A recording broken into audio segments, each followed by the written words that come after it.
Do you or someone you know have scars on their scalp and scars on their face from previous surgeries, previous facelifts or forehead lifts or an accident, and they are worried that when their scars covered? Stay tuned, we're going to discuss how to do that.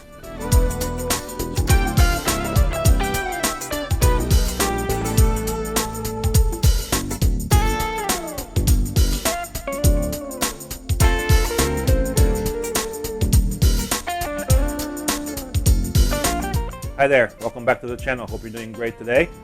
So here we are. We're going to talk about transplanting into scars.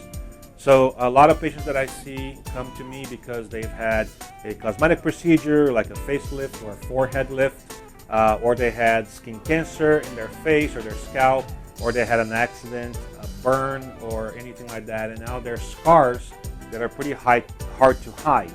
And so transplants can be a great solution for these situations. I have been doing transplants for a long time, and we have a lot of patients that have benefited from this procedure to hide their scars. I prepared a couple of cases here that I want to show you to illustrate these points. So let's just go ahead and get started. So a lot of times what I see is I see ladies or even guys that went to facelift procedures. There are a few different techniques of facelifts. I'm not going to go into that now. First, because I don't do them anymore. So it's not my area, but two, because it doesn't really matter. So a lot of times the incisions from a facelift, what you need to know is that they're going to go either in front of the hairline here. They start around the temples. Depending if you have a lower lift, they're going to be tucked in, usually behind the ear here. So it can affect your hairline around the ear, behind the ear. Sometimes they'll start up here if you have a mid-face lift, right? Depends on what you need and what your doctor is going to do for you. So sometimes the doctor will make an incision in front of the hairline, sometimes behind the hairline, and it kind of wraps around the ear. So when you go for your consultation for your facelift, ask your physician to tell you which technique he's going to use, he or she's going to use for your facelift, because that can affect your hair in different ways. If you do the incision like here on the diagram behind the hairline, you're going to move that hairline back, right? Because you're taking some excess skin in the surgery and then you're bringing the skin together. So you're going to lose some hair there. So you may either way have your sideburns disappear, because what the hair that was here is not going to be removed. Now, if they do the incision in front of the hairline, then of course it's going to preserve the hair, but it may become a little bit more visible in front of the hair.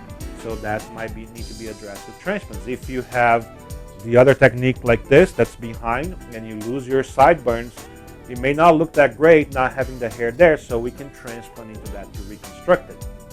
Also, a lot of times for ladies particularly, if they don't heal as well here on the nape of the behind the ear, on the hairline, on the incision is, sometimes they can't pull their hair up because you will see that little bald spot. So that's an area that we frequently treat as well.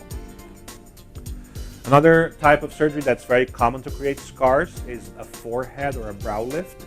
There are different techniques. Sometimes the doctor will cut behind the hairline here all the way across and then bring the tissue up to get rid of these wrinkles on your forehead or to move your brow up a little bit. So if that's the case, there will be an incision behind here that sometimes needs to be covered with hair, because you may not heal that great, and so the scar may stretch and it may create a division or a part in your hair that goes this way, almost like wearing a tiara, for a while, then you take it off and you have that hair that's marked there, kind of the same effect. Sometimes they will do the incision in front of the hairline. Last week I had a patient who came in like that. She had a forehead lift and the incision was done right in front of the hairline. Normally it heals very well, but sometimes you can kind of see, if you pull your hair back, you can see the scar right there. So what we did is we went right to the scar and brought her hairline down and covered the scar with hair so that she wouldn't see it. Another effect of brow lifts a lot of times is that the hairline, by the very nature of your surgery, right, just like the facelift, the forehead lift will move your hairline back some, depending on how much you need to have excised or removed from skin. So that can be not pleasant too, because then you're going to have a higher hairline. You may want to address it with a transplant. Another common technique is called the endobrow or the endoscopic brow lift. So the doctor will do two small incisions, usually about a ½ inch here, each one here on behind your hairline. And through those incisions, he'll put a little camera, and there won't be any skin usually removed. He'll just going to tighten the muscles there to get your eyebrow lifted. So those are the most benign. They cause less scarring, but it's not indicated for everyone. So again, talk to your physician, see what they want to do for you, and before you go through it, so you can know if you're going to maybe need a hair transplant. So I have these pictures here of a patient that had a forehead lift with the anterior incision. So if you can see here, there's a scar that goes right around the hairline there. Another scar that maybe this picture can show better. The scar goes this way here. So then she lost a little bit of hair behind it. Sometimes it can be shock loss. So she wasn't really happy with that. And so not only you can see the scar, but also her hair was getting thinner behind it. So what we did is we did a surgery for her, a transplant. This is the preoperative marking here. So I went just in front of her scar, barely see the scar, right where the line is here. There's a scar that cuts across this way. And so we went right on the scar, but she also had some recession of the hairline. So we brought the hairline down. You can see the irregular shape.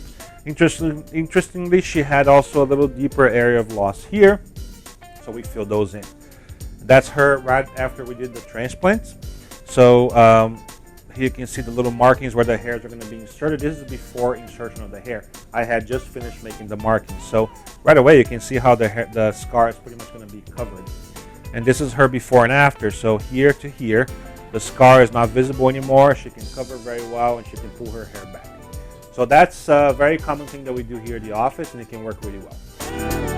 So this is another case of scarring. This is a more dramatic case. This patient is a friend of mine, and he had a terrible motorcycle accident a few years back. Hit the left of his head on the pavement, had a lot of trauma to his skull, a lot of fractures in the skull. So after he was in the ICU for many months, and luckily he did okay with no deficit or anything like that.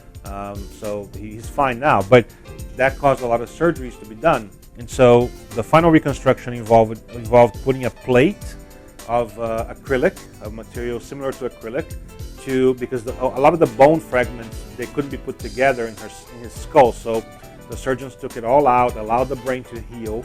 And when all that swelling was done with the brain and everything, they put a acrylic plate to now provide protection to the brain. Otherwise, he would just have skin in the brain there. So this is what the x-ray that I did before his surgery showed here. And if you can see, all this little darker area here is all the acrylic plate that was put in. The lighter areas is his natural bone. So, and these little square areas, these are the screws and plates that were inserted into the skull to hold that plate in place so it wouldn't move. So these plates are custom made, of course, for the patient. So, but they are, very useful. They provide mechanical protection, sort of like what the skull will provide. They provide that, and he was fine. The only problem is you can see that the scars from all the incisions were bothering him. Plus, on top, he also had some male pattern hair loss, and his hairline receded. So here, I'll show you. There's a scar that goes this way. You can actually see a little protrusion here, a little bump in his temple. That's from one of these screws and plates, probably that one right there. And you can see the scar going this way. So it was really tough for him to cover his hair with that, or because the hair was part on the left where the scar was, so it was visible. This is the surgery that we did for him. Now, these are not surgeries that you want to have done by just anybody, okay? These procedures are complex. They require a lot of preoperative care to avoid infection and all that. I actually published in a medical textbook the protocol that I developed for these patients, which calls for pretty intensive preoperative treatment on these patients to avoid infection, intraoperative changes as well to the protocol, to the normal surgery, so that we can prevent infection, and then post-operative changes too. So it's something that I've been doing a lot. I do a lot of these cases. I get referrals from a lot of neurosurgeons and from a lot of people around our area here that see these patients, and they send them to me for correction after they're done. So we normally work in conjunction with their neurosurgeon, because if there is a complication, then we have someone that is in the loop with a team that knows what's going on. So these are not procedures for a novice. So if you have these things here, just don't go to anybody out there. You need to have somebody with experience with these cases, okay? Anyway, so this is right after the transplant was done. So we kind of covered and lowered his anterior hairline where he was losing hair. We went to the right side as well. There was no surgery done before. So we lowered his hairline, but also covered the entire scar tissue. You can see here that big scar there along the part on the left side. was all grafted and covered by hair. This is him the day of the procedure, the day before. So you can see how the scar was right when his hair parted, and because of the retraction of the skin, it caused actually a part there. So even trying to put the hair the other way, it wouldn't go. And this is a year after the transplant. So much easier styling, much easier hairdo, and he did great. So we were very happy for him. So another case here that's interesting, and I want to show you. This patient here is another friend of mine, local patient that lives around the area here. He had a lot of skin cancers. Unfortunately, his skin was very prone to skin cancers. One of them took out 2/3 of his eyebrow here on his left side, right? So you can see what he had done. He had a big skin cancer here. The surgeon took out the cancer. By the time all the cancer was gone, there was a big hole there. So what we do sometimes to close these, we move tissue from around the area. These are called skin flaps, right? So we cut tissue from around, we rotate it so you can cover the spots. These are beautiful surgeries. I used to do them in the past. I love them, but they create scarring. Sometimes what we do is we take tissue from somewhere else.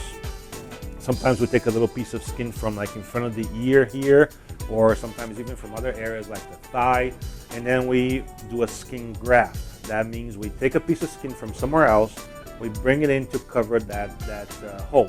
In his case, it was a skin graft. So you can see here, and there's what we call full thickness skin graft. So you had all the layers of the skin in there. You can have split thickness skin grafts as well. That's way beyond the scope of this. But anyway, just so you know. So a piece was removed. I think it was from his temple. From his temple in front of the ear, and it was sewn in place. So you can kind of see the contour of that area right here, right? The little white line, that's the scar. And so the tissue is very nice. It's got good vascular supply. You can see some capillaries here. So that graft took very well. And this was about 2 years from his grafting procedure. But he didn't want to look like this. He asked me if I could maybe transplant some hairs in there to reconstruct his eyebrow. And that's what we did. So we took some hairs from his scalp and we reconstructed the eyebrow. So you can see here. I didn't want to go all the way. Normally in normal people, you would see the eyebrow coming just a little closer here to what we call the medial canthus, which is the corner of the eye where the lacrimal duct is right here by the nose. But on him, I stopped a little short because he did have a little lesion right there, so I knew he was going to have treatment for that too. So anyway, we transplanted there, but he was very pleased. Very natural results, nice density. The eyebrows now between the two sides don't look that different, and so he was very happy with that too. So in conclusions, scars can be treated with hair transplants very well.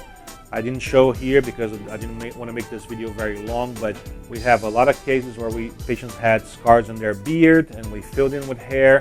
Patients that had that cleft lip scar down here on the lip, men of course, and we put hairs in there because their mustache wouldn't cover it.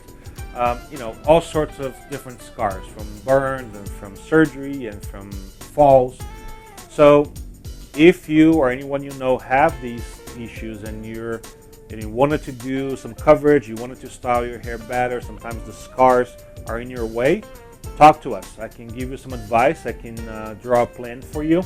And these cases can be very successful, and it can give you options on your hairstyling, make you feel better about yourself, So of course, we want to make sure that everything is done. If it's a cancer in this last patient's case, or if it's a trauma where a lot of potential damage to other vital organs, of course, go through all that first. We can deal with the scars at the last part of your recovery, but there is solution for your problem, and you don't have to live like that forever, okay? If I can be of any help, let me know. Call us, email us, schedule a free consultation wherever you are. We can do them virtually nowadays. And if you liked the video, I hope you did, click the like button below. If you want to keep abreast of the content here, click the subscribe button. We would appreciate your support. And I'll see you next time. Take care.